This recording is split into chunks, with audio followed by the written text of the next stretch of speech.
Is karma real? If you look at these tiny little things and you can use them as evidence, even if you're unenlightened, you can conclude that it's real.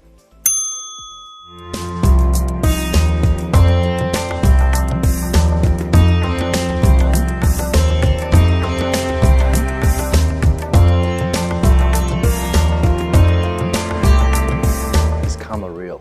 That's a good question. The only one who can tell you with 100% certainty whether karma is real or not would be the Buddha. Right? Because to understand whether karma is real or not, one would need to develop one's mind to a level where we're able to see our past lives. We can't see that. I can't see that at this point in my life. To say that it's real, I could be lying to myself. Well, not could be. I am lying to myself. But we don't need to be like a Buddha to actually determine whether the possibility of karma being real or not is there. I can only speak on my own behalf, and this is how I do it. I observe over, of course, a long period of time, and sometimes I don't need a very long period of time. I actually observe things happening quickly, and that's the main thing about karma. The Buddha taught some fruits take a year to grow, some fruit take 5 years to grow, some fruits take a day, take 2. It depends. The knowledge of karma, the 100% scope of knowledge of karma, only a Buddha can understand. Even if someone fully become enlightened, the Buddha said, may not totally understand the full aspect of karma. It's a teaching that of responsibility and accountability. It says in karma tradition or theory that to every action or speech that you manifest from your thoughts, you will plant a consequence from that.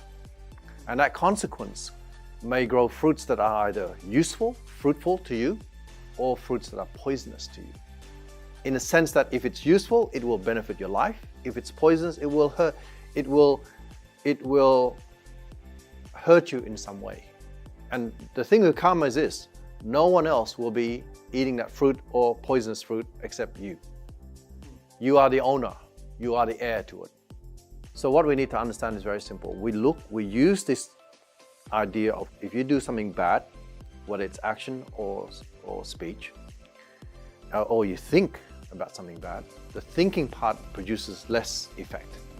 But when the thinking manifests in action, a doing or speech, then it will. It's like, I'm thinking about growing a lemon tree.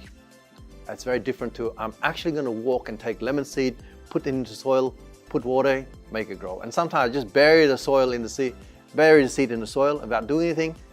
Unfortunately, other factor from the environment will nurture it and it will grow. So thinking sometimes just, thinking make you want to go get lemon, make you go buy lemon, but it's not as the same as when you take the action and speak. So in short, I guess you look at some of the things that you do. For example, be mindful, come to your action, be more aware of your action. For example, if you're just driving, right? And people sometimes, because they're in a rush or in their life, they're always wanting to get things done.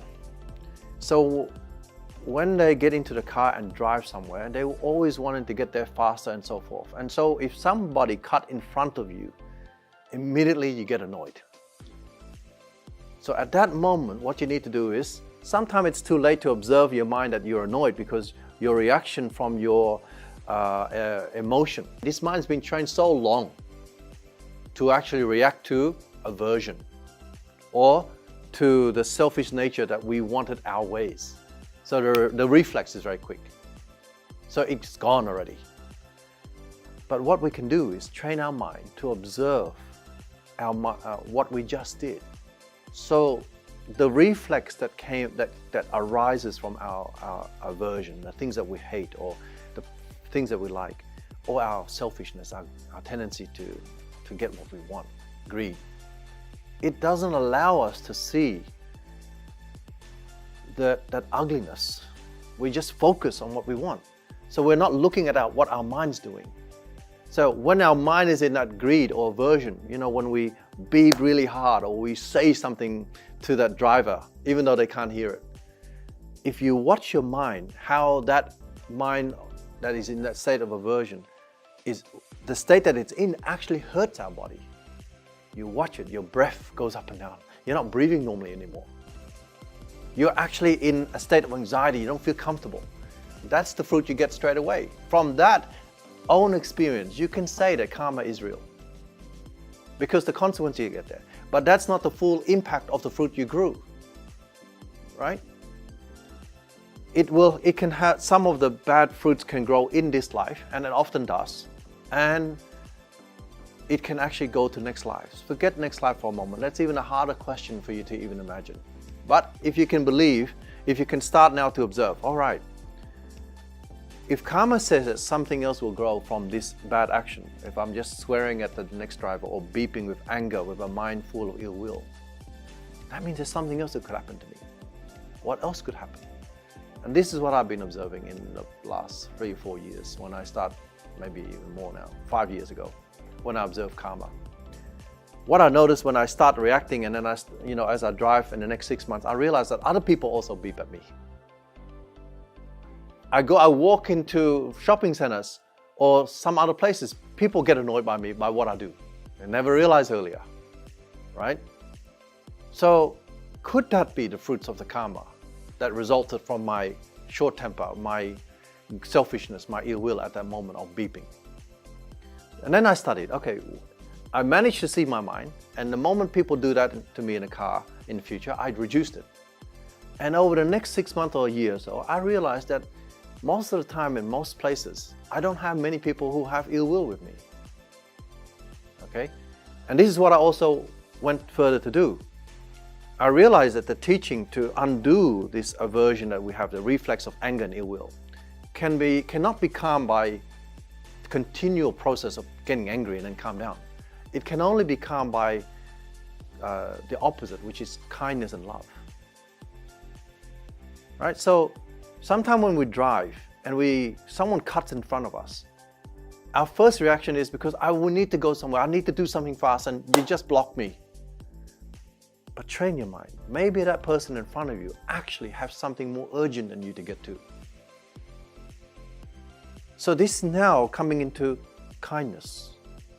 This is now coming into loving human being. We don't know what's on their mind or what that person's life is like in that particular car where they have to try and get somewhere.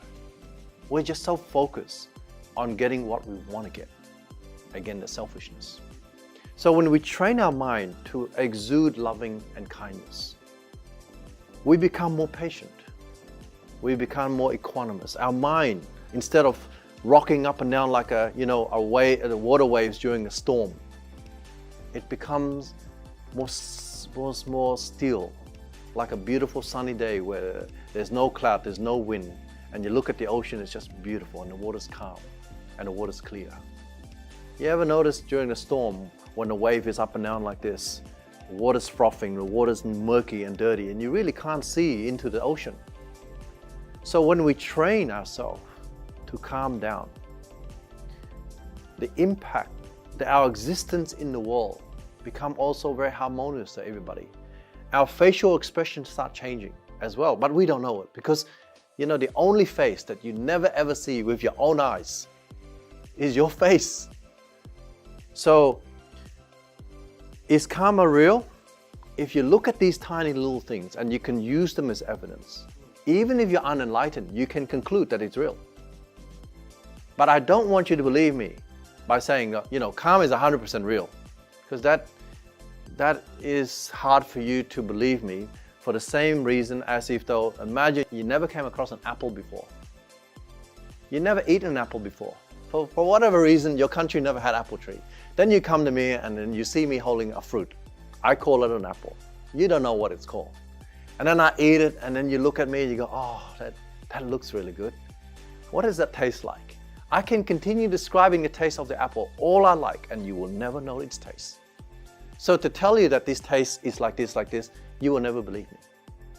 So it's best to say, hey, friend, try it yourself. Observe it. Come and bite it. Then observe the taste yourself.